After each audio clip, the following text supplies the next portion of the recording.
The Prime Minister and the Finance Minister are trying a new strategy for rolling out the 2024 budget, making announcements early. Trudeau started today with a commitment aimed at young renters. Today we're announcing new protections for renters and new pathways to home ownership. As part of our upcoming budget, we're going to create a Canadian Renters' Bill of Rights.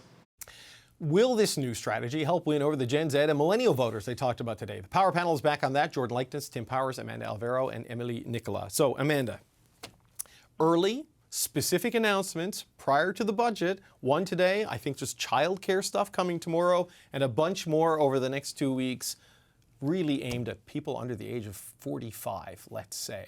What do we make of this?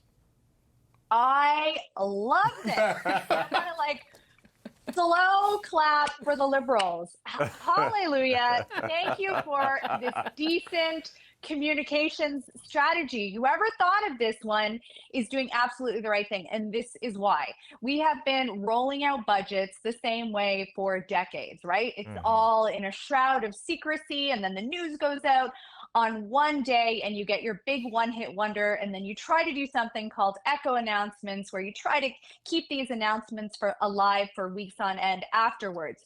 So challenging, because the day of the budget announcement, of course, all of your opponents have equal airtime, to voice all of their concerns about what you just announced. Rolling out specific budget measures pre-budget is a brilliant way of putting the spotlight on the things that you want to talk about, but giving them their sort of discrete moment. And I love this strategy. I will guarantee you that other provinces, other governments will follow suit. This was a smart move. And in the case of this first announcement getting, probably more of its share than the other announcements, really signaling to Canadians and to young Canadians about the issues that they're going to hear about in the budget. They talked about things like fairness. Obviously, they went out with rent. We know housing has been a big issue. Polyev helped to make it a huge issue. So the fact that they're going out with this right out of the gate and that they're targeting young Canadians is a signal of the kinds of things to expect as we move closer to budget day. Okay, so Tim, we're going to put Amanda down as undecided on the strategy. But, not to make everything about Newfoundland, but you're here and I'm here. Brian Tobin used to do this. Yep. Danny Williams used to do this, like for the weeks leading up to the budget. One or two specific things will come out. We're going to, this has been done by other governments. It's just taken a long time for it to be embraced. Doug Ford was just doing this in Ontario. Right, exactly. But it's interesting to see it. What did you make of what they picked and the way they did it and who they're targeting? Well, Emily was talking about some of the data earlier, and she was right in the sense that 2 elections ago and perhaps in the last election, Gen Zs and millennials, the first issue was environment. That's been leapfrogged, as it has in every demographic, by affordability. And the number one affordability issue for most Gen Zs and millennials is housing. So if you want to get back in the game with Polyev, and you got to say something more than axe the tax, because you're sticking with the tax, you got to come back with something that you can focus on. And again, focus people's thinking going into this particular long weekend. I mean, the Liberal government has never been bad at taking out the fire hose and spraying money around or promises of hope around. They need to do it. They've had more ministerial announcements this week than I've seen in a very long time. You look at any local media outlet across the country where there are still people working, and you will find stories of Liberal ministers being in town dropping checks all over. I mean, this is old school, but it can work. Again, will it move the dial? That is the key thing to watch. I mean, I'm going to be watching our data for the next 2 weeks to see what happens in that the 2 cohorts of 18 to 40, the Zs and the millennials. Does it move? Does it penetrate? Because all of this going out in the mainstream is also good, but that isn't necessarily where the people this announcement is targeted to are consuming news. So I would love to know what their social strategy is and all of that, because that's going to be vital if they're going to have success here. But Jordan, it is interesting with the focus on, I don't know if it's Gen Z or Gen Z. It depends, if you're Canadian, American, whatever. I was going to say, it's Z, it's right? Gen Z. Yeah, I know. CBC, don't get mad at me. And millennials, but they are so underwater with male voters, right? It's a generational play and a gender play that they have available to them. That's right. And we're seeing the generational play here. Childcare is coming tomorrow, apparently. That is the gender play, probably. Yeah, I mean, I think this is signs of life. I think I share some of Amanda's enthusiasm for seeing a strategy. I think it's smart to get out. This is the right topic. They are able to set the table on the issue. Now, I mean, I think the questions that I would have is, this announcement, it's pretty small ball, really, in terms of what we're talking about negotiating with the provinces to eventually create some sort of Bill of Rights. So this is all kind of pretty far off in the distance in terms of how it would actually impact people. And, to echo a bit what Tim said, I have my questions about whether those voters are actually consuming the media where this stuff is going to be reported. They're hard to reach without paid content right now. And we know that that's something the Liberals have been struggling with. So, well, I think it's a smart strategy to use what they have better. I also think that the Prime Minister as a messenger is pretty weak right now, and you've seen, I think, Sean Fraser he's been able to get a bit of a toehold over time. He was in Toronto today to do the Echo announcement, the big market where all the Liberal seats are. Right? Exactly. So I think he's certainly had a bit of success getting through into regular mainstream media, and but in terms of how that actually translates into reaching those younger voters, I have my doubts.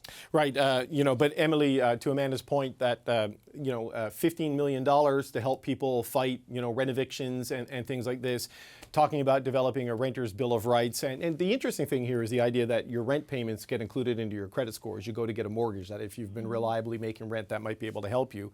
These are things that would be overshadowed on budget day, but it gets carried live and gets a day of conversation today. So going back to the signs of life point, what do you make of the pulse we saw today from the Liberals? Well, the first point I'd make is that those are budget announcements that aren't really about budget in the sense that it's not about throwing money out there. Of course, there's a cost to everything, but those are very small cost announcements. When it comes, for example, to controlling the price of rent, one of the main issues is the lack of transparency, lack of information in terms of the history of how is the unit that you're looking at, how was it priced beforehand. And so forcing more transparency on this is, yes, there is some cost to running any website, but at the same time, it's very, very low cost when you compare it to the impact that this could have. And so it's a budget announcement, but at the same time, it could have been an announcement on really anything. It didn't need to be something that's taught to the budget. So there is that I think strikes me with the announcement today. And the second thing is, yes, I don't think it's very conductive to a very good learning information digesting environment to lock people up in a room for 8 hours and tell them that they have to digest 400 pages of information and just communicate it to as clearly as possible to the masses for a day and have all those special shows where we fill airtimes with speculation because the budget is not out yet. I don't think that's an exercise that benefits the government, doesn't benefit the opposition, doesn't benefit the interest parties that are struggling to have their press release ready by 4 o'clock on that day while nobody's going to actually look it up because there's just so many other things going on. And solely doesn't serve, journalists who are exhausted by the end of the day. And that's not necessarily the best way to get quality of information either. And so if we're going to deconstruct that piece by piece in terms of communication exercise, I do think that it's smart.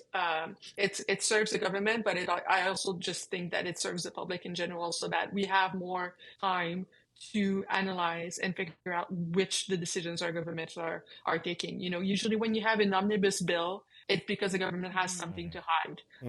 And so we've been having budgets as basically omnibus bills for decades.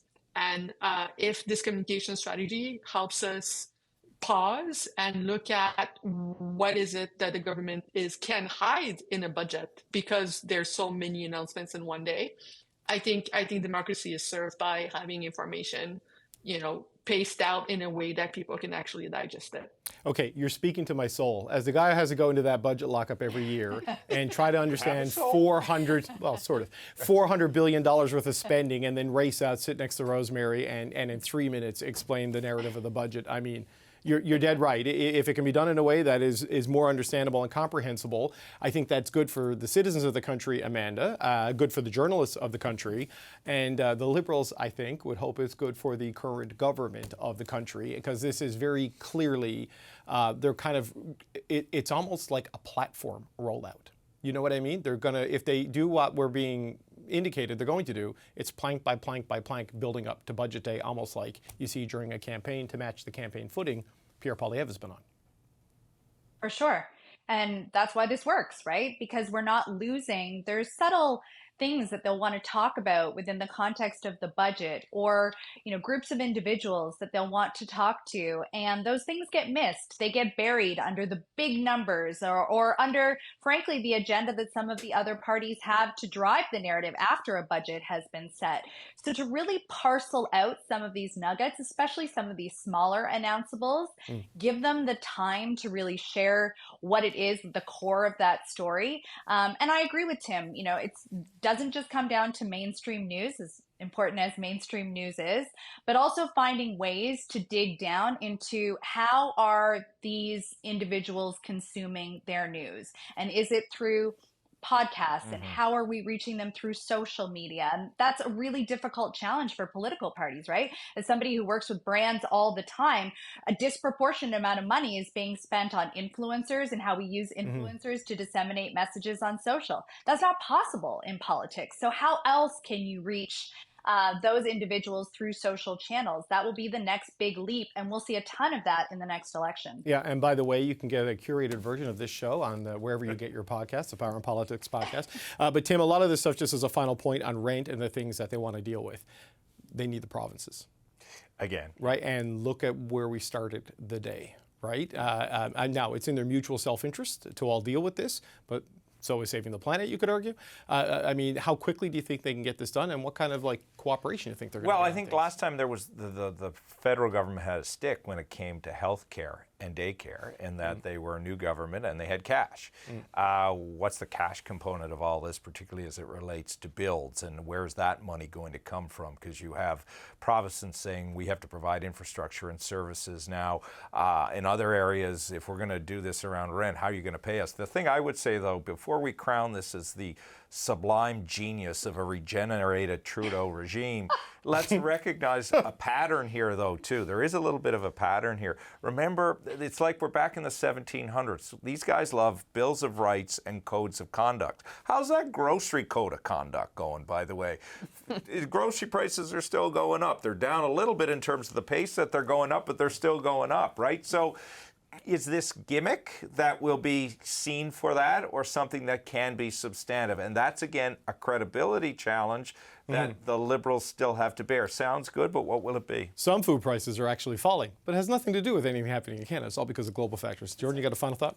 Yeah, I mean, I think that it's for sure this is better than we've seen in the past from the Liberals, but the bar is incredibly low. So I think that we'll have to wait. We'll have to wait and see how it lands with people. But I'm struck by, on the question of qualifying for a mortgage. It's great if you can use rent history, but who can actually afford a mortgage now of these young people? So a lot of this is also down to what happens with interest rates as well. Yeah, no, the Bank of Canada is looming over Canadian politics in a big way. All right, gang, I appreciate it. It was a fun conversation. Thank you to the Power Panel, Jordan Likeness, Tim Powers, Amanda Alvaro, and Emily Nicola. Thanks so much, gang. Thank you.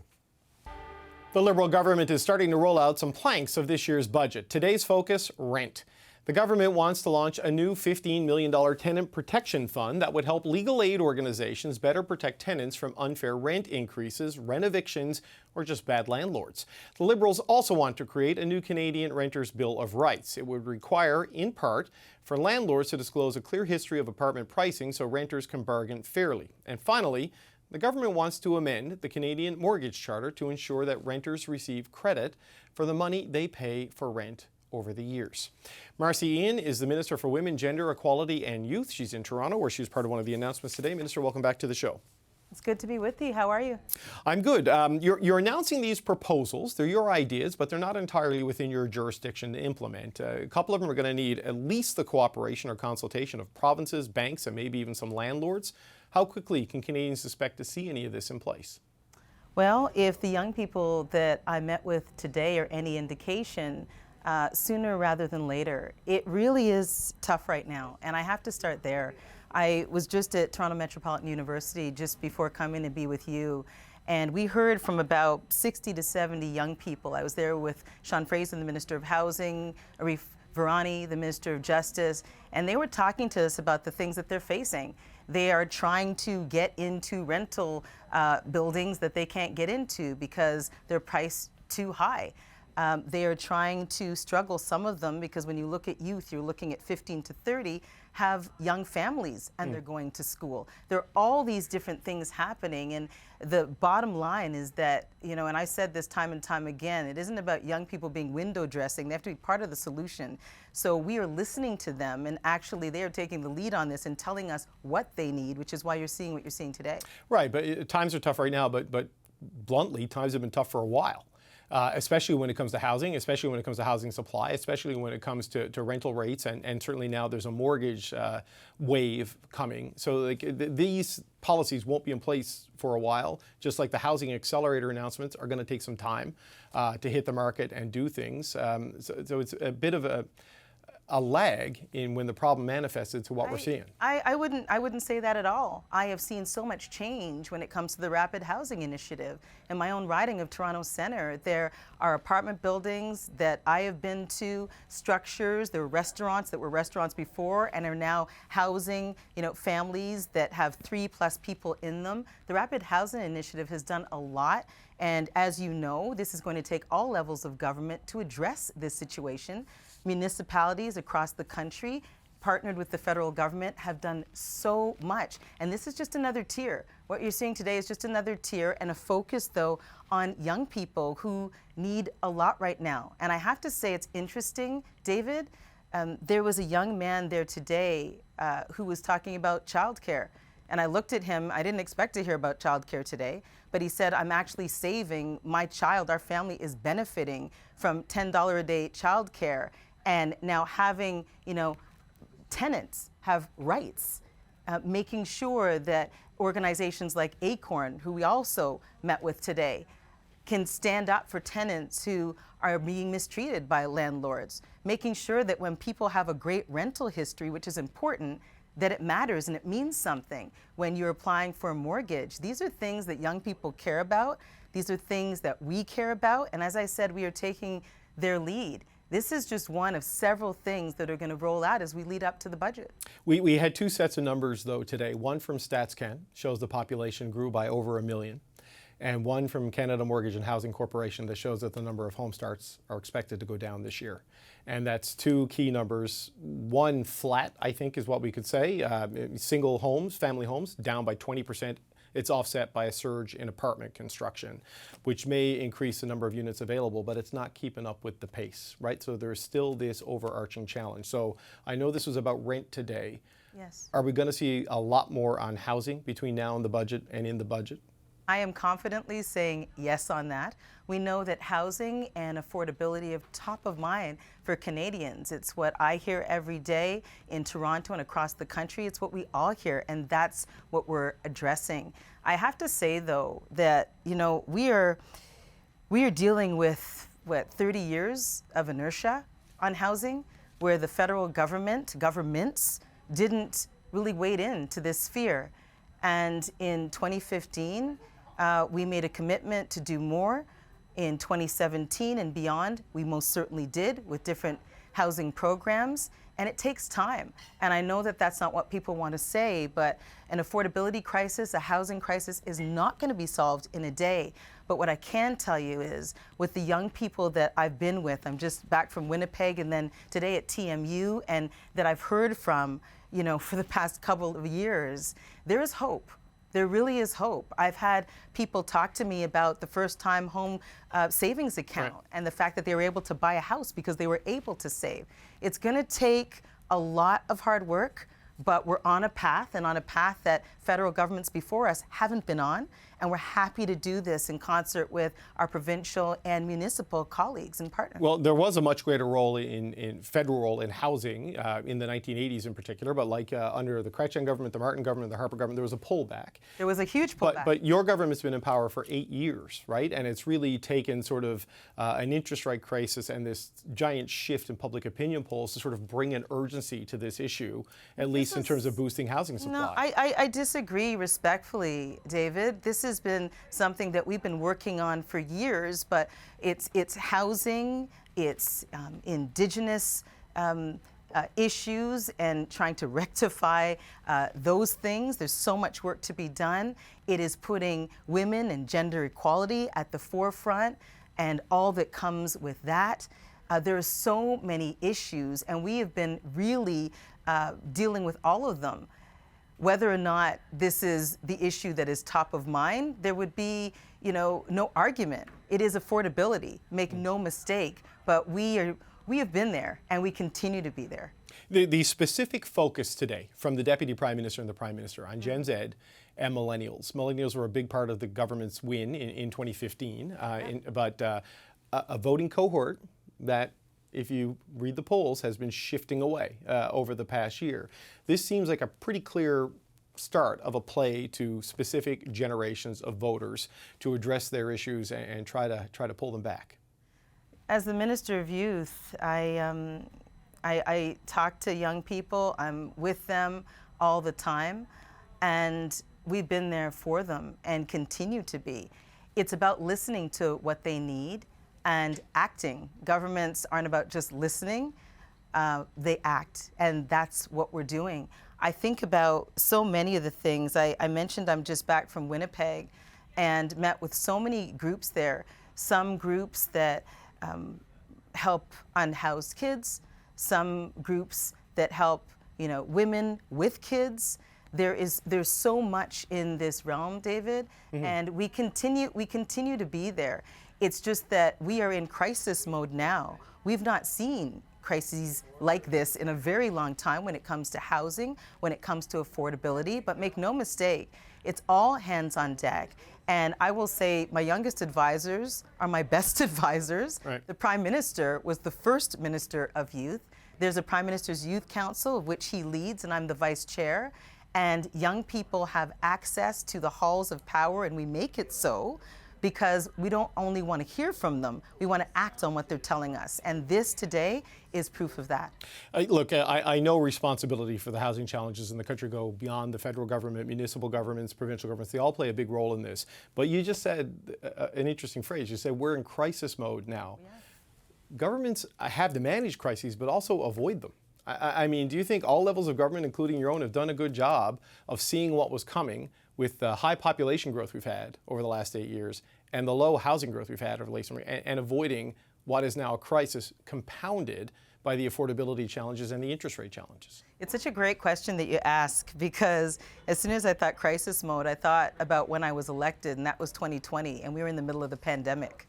So, governments prove themselves when they can handle situations that they don't expect. And I was, a reporter, as you know, before, and covered a bit of the government's handling of what was a huge crisis in the COVID crisis. And, lessons learned from that, huge lessons learned from that, but we served Canadians well and continue to serve them well. So it's not just about, the crises you deal with when they come, it's how you handle the ones that you don't know are coming. And we are here now. We aren't making, any mistake or mincing words with regards to how bad this is. It's bad. But this is what you do as a government. You react and you call and pull in other governments and say this is all hands on deck. Right. And these issues, many of them aren't partisan issues. You just get together, you do the work, and you serve Canadians. And frankly, that's what they want to see. And young Canadians, more than ever, They want to see action from all levels of government. So- and that's what we're doing, and that's what we're prepared to do moving on. So this is a budget announcement some 19, 20, 21 days ahead of the actual budget, which is not set until April 16th. I've got news releases in my inbox telling me there's going to be childcare announcements tomorrow connected to the budget. How many of these are we going to see between now and budget day? 5, 6, 10, 12? Why don't I just say lots? Lots? How about I say, David, there's lots more to come.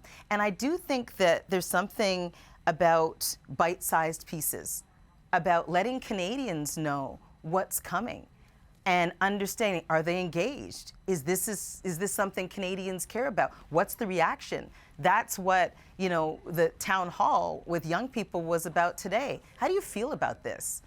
Are we on the right track with this? You told us this, and so we're now moving ahead. Give us more, because we need to hear from you. So in these bite-sized pieces that you're going to see, Canadians will be able to understand what is ahead, what will be in the budget come April 16th, and we'll be able to gauge, but also let them know how we're serving them in the days ahead. Minister Marci Ien, thank you for joining us today. Thank you so much. Stay well.